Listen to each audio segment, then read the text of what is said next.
On today's episode, we're going to continue my epic train travel journey across the country from Raleigh, North Carolina to Los Angeles, California on Amtrak. This is part 3, all aboard. Hello and welcome to the Great Adventurer channel. My name is Mark, aka The Great Adventurer, and on this channel we're going to talk about all things travel, from fantastic destinations and cool things to do, as well as how to get there, from planes and trains to cars and cruise ships. The journey is part of the travel experience, so let's enjoy getting from point A to point B. And then, let's enjoy our destination once we're there too. Life is a great adventure. Come and join me.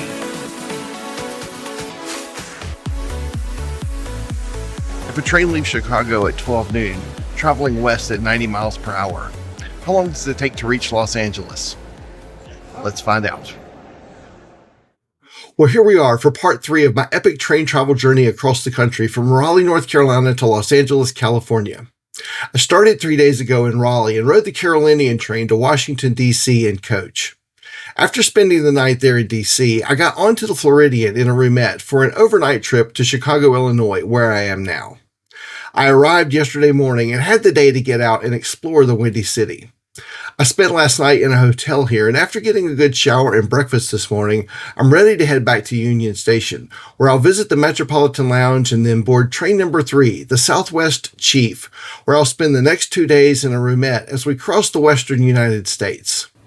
After leaving Illinois, we'll travel through Iowa, Missouri, Kansas, Colorado, New Mexico, Arizona, and California. Some of the cities that we'll stop at include Kansas City, Topeka, Las Vegas, New Mexico, not that other one, Albuquerque, Winslow, Arizona, Flagstaff, Kingman, Arizona, which, by the way, is the closest stop to the other Las Vegas that you're probably more familiar with. And, as a side note, you can take a shuttle transfer from Kingman, Arizona to Las Vegas, Nevada. But we will continue on the train to Barstow, California, San Bernardino, Riverside, Fullerton, and Los Angeles. The train route is 43 and a half hours long and covers a distance of 2,265 miles. While on board, I'll have 5 meals and probably meet a few interesting people along the way. Before we get too far into this video, I wanted to take a moment and thank those of you who have chosen to subscribe to my channel. Subscribing really means a lot to me because it means that you're enjoying my content and you want to see more and be notified when I put out new videos. So thank you to those of you who have taken the time to subscribe. If you know of someone who you think may enjoy this content, would you please consider sending them a link to one of my videos? And if you don't want to subscribe, could you please leave me a comment and let me know why, or maybe let me know what type of travel-related content you would like to see. These videos do take a while to produce, and I do enjoy doing them, but I also want to make sure that I'm creating content that is useful and valuable to you. So I welcome your feedback and input into this channel, and thank you in advance. As we get ready for day number 4, and I get ready to head back to Union Station in Chicago to board the Southwest Chief, I wanted to talk for just a minute about some Amtrak news that has come out since my last video was published. The Southwest Chief and other trains like it which run out west are called Superliner trains. These are double-decker trains which primarily run west of the Mississippi River. These lines include the Empire Builder, the Texas Eagle, the Coast Starlight, the City of New Orleans, the Heartland Flyer, the Sunset Limited, and the California Zephyr. The Auto Train, which runs on the East Coast between Lorton, Virginia and Sanford, Florida, is also a Superliner train. In February 2026, Amtrak announced that as they are in the process of upgrading their fleet with new train cars, the Superliner trains would be discontinued. All of the new train cars which are being ordered are just going to be single-level trains. Now, this will disappoint some rail fans, myself included, but I also understand it from a business perspective.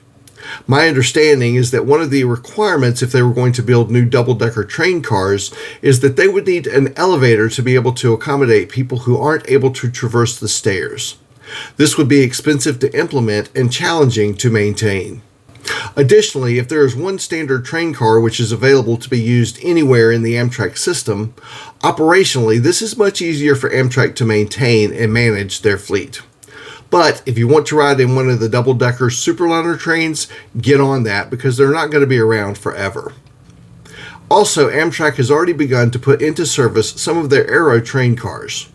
Now, these train cars are not for the long-distance routes that I just mentioned, and these trains have no sleeper cars. The Aero train cars are for shorter, daytime routes with just coach and business class seating. The reason I bring them up is because on my last video, I discussed difficulties with using the toilets in the roomettes and the general assessment that restrooms on trains are very small and that they don't need to be. I got a picture of a restroom on one of the Aero train cars, and it's huge. This is encouraging, and my hope is that as they design new sleeper cars for long-distance trains, they also will have more spacious restrooms as well. And let me say this too, I am not an expert on all things Amtrak and their history with train cars and all that's coming and all that kind of stuff. There are those who are, and if that's you, feel free to leave any updated information or corrections to any information that I may have gotten wrong in the comments. Alright, with all that new stuff out of the way, let's get this journey on the Southwest Chief started from Chicago to Los Angeles.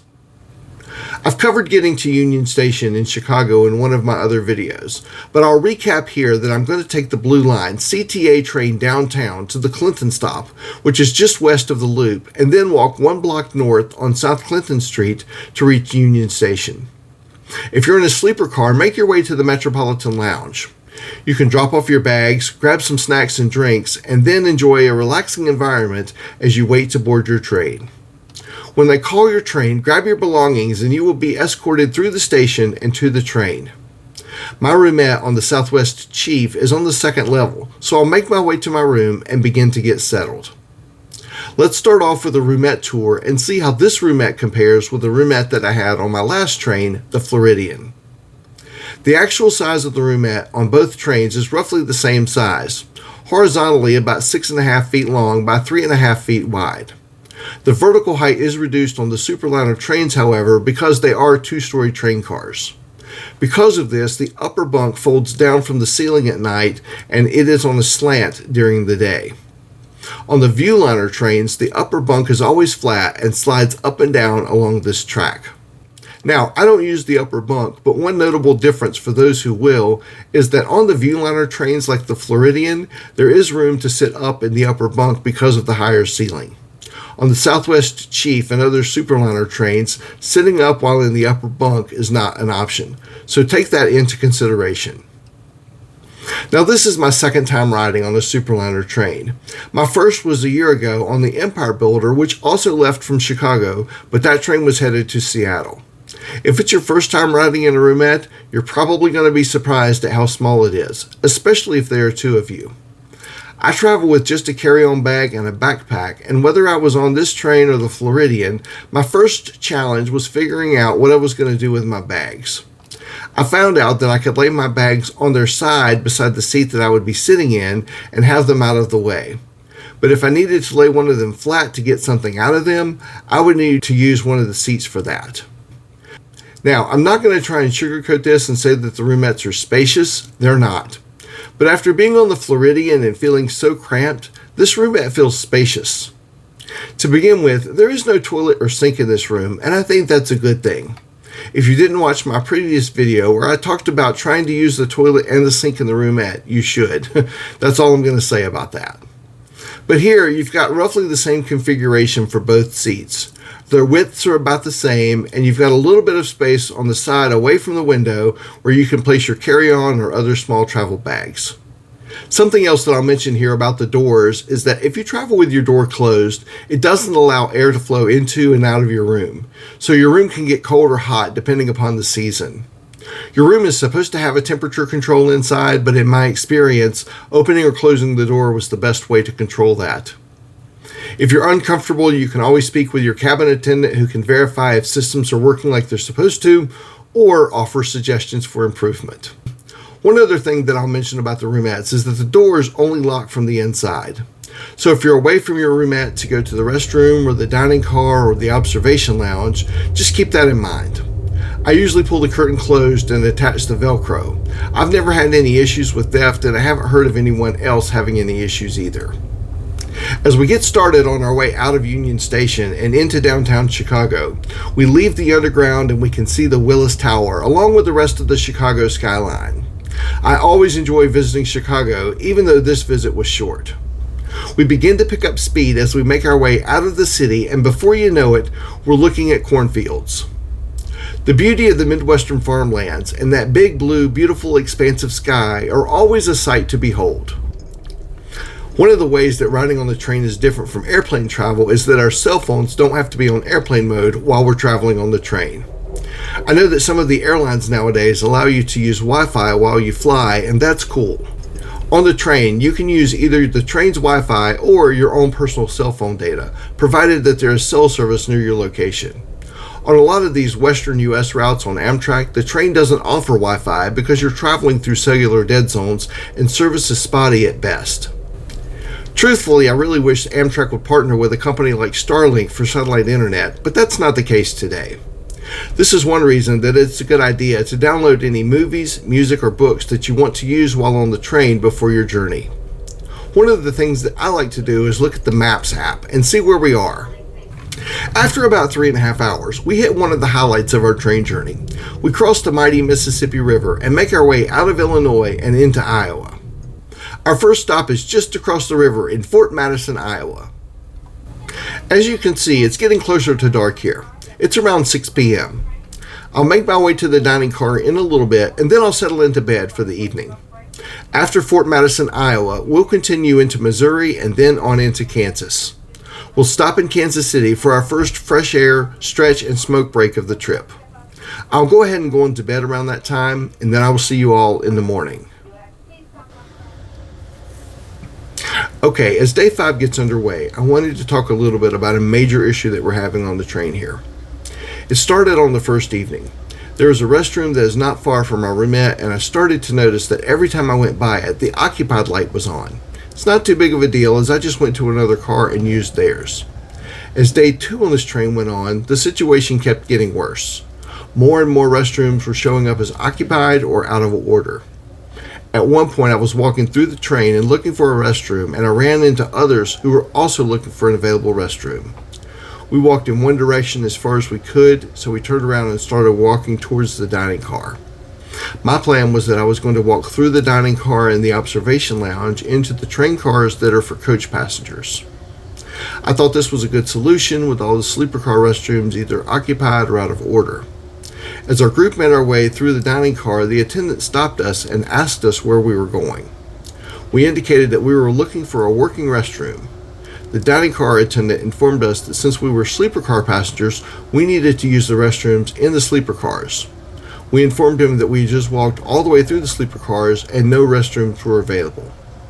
He grabbed a female coworker and we all went to assess the situation. Some of the restrooms were truly out of order while others just needed to be cleaned.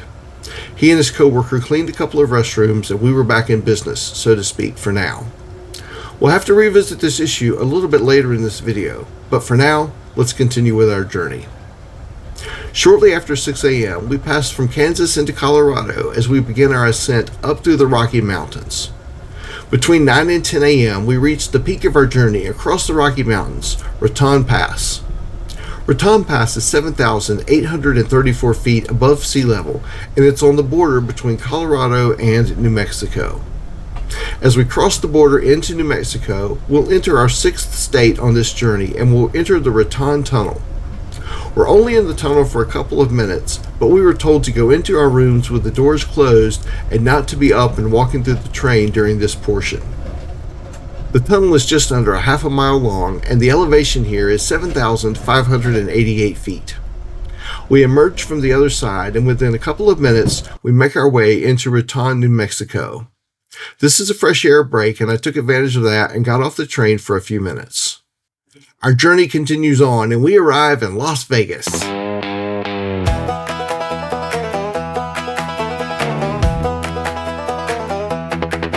Las Vegas lost me here. Set it bright like a chandelier. Finding magic in dark alleys. Lost in Las Vegas. Las Vegas, New Mexico. Not much to see here. Let's move on. We have some lunch, and then around 3 p.m. we come to our next fresh air stretch and smoke break, Albuquerque, New Mexico. We have about 40 minutes here, and one of the things that I'm doing is getting off the train to use the restroom and wash my hands. While I was taking care of business, Amtrak was also taking care of business. With this longer stop, we were told that they would be addressing the restroom issues on our train. Something else that I saw Amtrak staff doing here was washing the windows on the train. This is one of the criticisms that I have heard about Amtrak from some others. They don't seem to clean the outsides of their trains too often. And I even heard someone jokingly ask, how often does Amtrak wash their trains? Someone else jokingly responded, how often does it rain? Maybe that wasn't a joke. But in all seriousness, Amtrak does have facilities in Chicago, Seattle, New Orleans, and Boston where they can wash these trains, and they did recently make investments to improve their train washing service. But the windows that I saw being washed in Albuquerque were being cleaned by hand. The weather was beautiful here, and soon enough it was time to get back on the train and continue our journey towards Los Angeles. Shortly after we departed, my room attendant came by to let me know that they had worked on the restrooms in Albuquerque and we had working restrooms on the train again. Yay! Up to this point, I had been having to go forward 2 train cars to get to a working restroom. Around dinner time, we depart New Mexico and we enter into Arizona. Our first stop is Winslow, Arizona, but that was just a normal stop and there isn't enough time to get off the train here and go stand on the corner.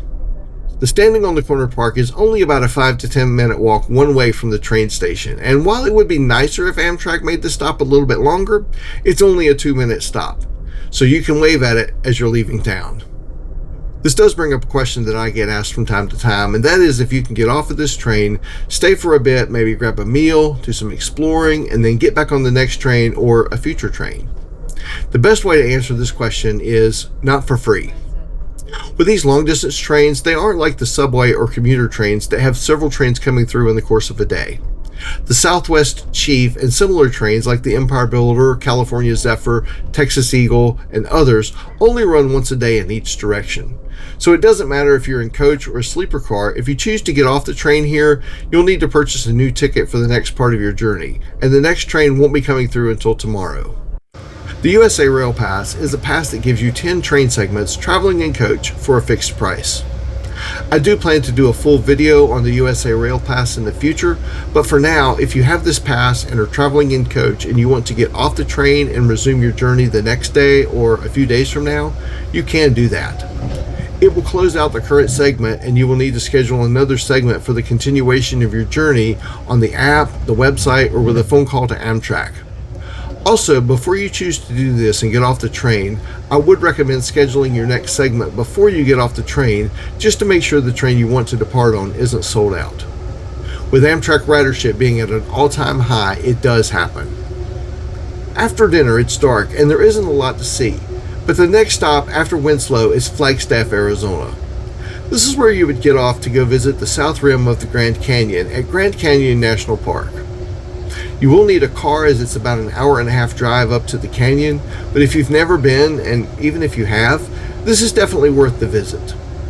Another great place to visit from Flagstaff is Sedona, Arizona. A few years ago, I came to visit the Grand Canyon and also took a day to drive down to Sedona. The drive down is amazing, and while in Sedona, I arranged to rent an electric bike and go exploring. The Chapel of the Holy Cross is a little church built into the rock formation, and it's amazing to visit. If it's busy, renting a bike can help both with traffic and with parking. The landscape out here is absolutely stunning. Phoenix is also just a couple of hours away, and so there's a lot to see and do out here. Our next stop on this route is Kingman, Arizona, and earlier in this video I mentioned going through Las Vegas, New Mexico. If you want to go to Las Vegas, Nevada on Amtrak, Kingman, Arizona is the closest you can come. They do offer connecting bus service to get you the rest of the way to Vegas. Day 5 of my epic train travel journey across the country is coming to a close, and it's time to get ready for bed. As I do, I'll also begin to prepare for getting off the train early tomorrow morning. It will be a short night because breakfast will be served between 4:30 and 6 a.m., and it will be a reduced menu. Also overnight, we'll enter into our 8th and final state of this trip and planned arrival into Los Angeles, California around 8 a.m. Tomorrow, after I get off the train, I'll give a recap of this segment, including how much I spent for this segment and my total trip cost. I'll also provide an update on the restroom situation and other reviews from this trip, both for this segment and the overall trip. If you're watching this video, I presume that you're considering taking either this trip or a similar trip on Amtrak, and you want to know what to expect. My goal is to provide you with an honest assessment of that, the good, the bad, and the ugly. So let's see what tomorrow holds. This is day number 6 of my epic train travel journey across the country from Raleigh, North Carolina to Los Angeles, California. And today we arrive in Los Angeles, California. Yay, we've made it. Well, let's recap our journeys. We started in Raleigh, North Carolina on Saturday and rode in coach from Raleigh to Washington, D.C. I got off the train, spent the night in D.C., got up the next day and continued on from Washington, D.C. to Chicago, Illinois on the Floridian, train number 40 in a sleeper car. I got off the train in Chicago, spent the night and the day, and enjoyed some of Chicago's sights and sounds and food, and then continued on this train, the Southwest Chief, train number 3, from Chicago all the way to Los Angeles, California, where we are arriving today, 2 days after we started on this journey. Boy, it's been an incredible and crazy journey, but I am so glad to finally be here. Let's talk about what this trip has entailed. When I arrived into Los Angeles, one of the passengers that I had met on the train asked me to go with her into the Metropolitan lounge. She was connecting to another train, so she was allowed to go in there. I went with her, but I wasn't sure at the time if I would be allowed to go in there or not. I have good news, though. If you're in a sleeper car and you're arriving into a station that has a Metropolitan lounge like Los Angeles, you are allowed to go into the Metropolitan lounge after your trip. This was nice for me because I had to figure out some logistics for getting to the airport and getting my rental car. In a couple of days, I'm flying home, and it made sense for me to spend some extra time now getting to the airport and getting a car there so that I could easily return it at the end of my trip. In just a moment, I'm going to wrap up this train travel journey. I'm going to talk about the conclusion of what happened with the restrooms, the cost of both this segment and my entire travel journey across the country. I've got a couple more things to tell you about that happened on this segment that I haven't gotten to yet, and then I'll talk about whether or not this segment was worth it and would I do it again. I want you to know that I both called and emailed Amtrak customer service after this trip and shared my experiences with them. I want to share the results of those interactions as well, so hang on for all of those things because I can't bring you all the way across the country on this train trip and not show you some pictures of my time in Hollywood. Bend like a willow, bend like a willow, Gozilla. Bend like a willow, bend like a willow, Gozilla. You are my best friend. Let's run through the field. Reach up and touch the sky. Is it really, really, really real?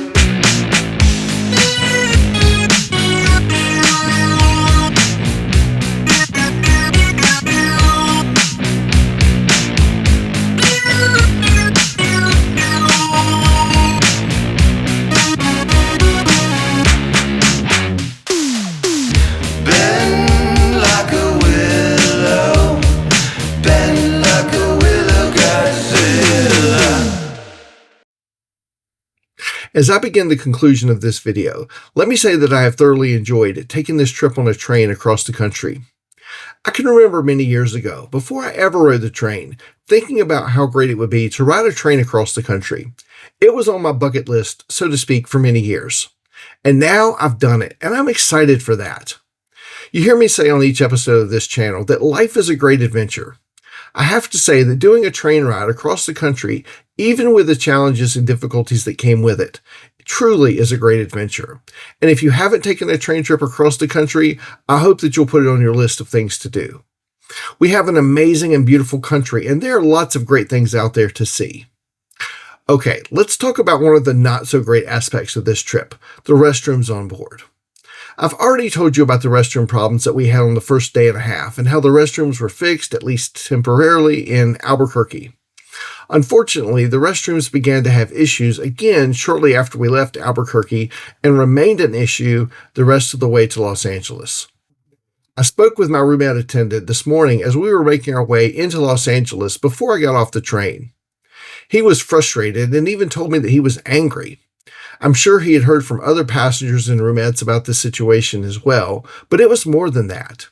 He also told me that one of his coworkers had to go to the hospital because of the smell of diesel fuel and sewage. He was headed to the hospital to check on his coworker after we got into Los Angeles. He was also upset because he said Amtrak management knew about this issue with the restrooms on these cars, and they chose to run them on this route anyway. Unfortunately, I feel that management may not have had much of a choice in this matter. The Amtrak fleet of train cars is old, over 50 years in many cases. As time has gone on, cars have had to be taken out of service for one reason or another, and now Amtrak isn't left with many replacement cars. Without cars to swap out and run while these cars are being properly repaired, Amtrak either has to run with the equipment that they have or cancel trains. With ridership being at an all-time high, this is the pinch that they find themselves in. This will continue to be an issue until new train cars are built and put into service, but that is still many years away. He did encourage me to call Amtrak customer service and share with them about my experience, so I did. I was able to speak with a very kind and patient representative who carefully listened as I explained all that had happened, not just on the Southwest Chief, but also on the Floridian, and I even talked about my great trip on the Carolinian in coach. They did offer me compensation for my troubles, and I will be using that on a future Amtrak train trip, hopefully on the California Zephyr or the Coast Starlight, which are both on my to-do list. They also asked that I email them all of these details because the managers would want to get feedback from their passengers and know where they can make improvements. I share all of these things to you so that if you're ever on an Amtrak train and you have a bad experience, please give Amtrak a call and let them know. They can't fix what they don't know about, and while they may know about some things, they probably don't know about everything or how bad it might have been. As I was preparing for this portion of the video, I went back and reread the email that I sent to Amtrak.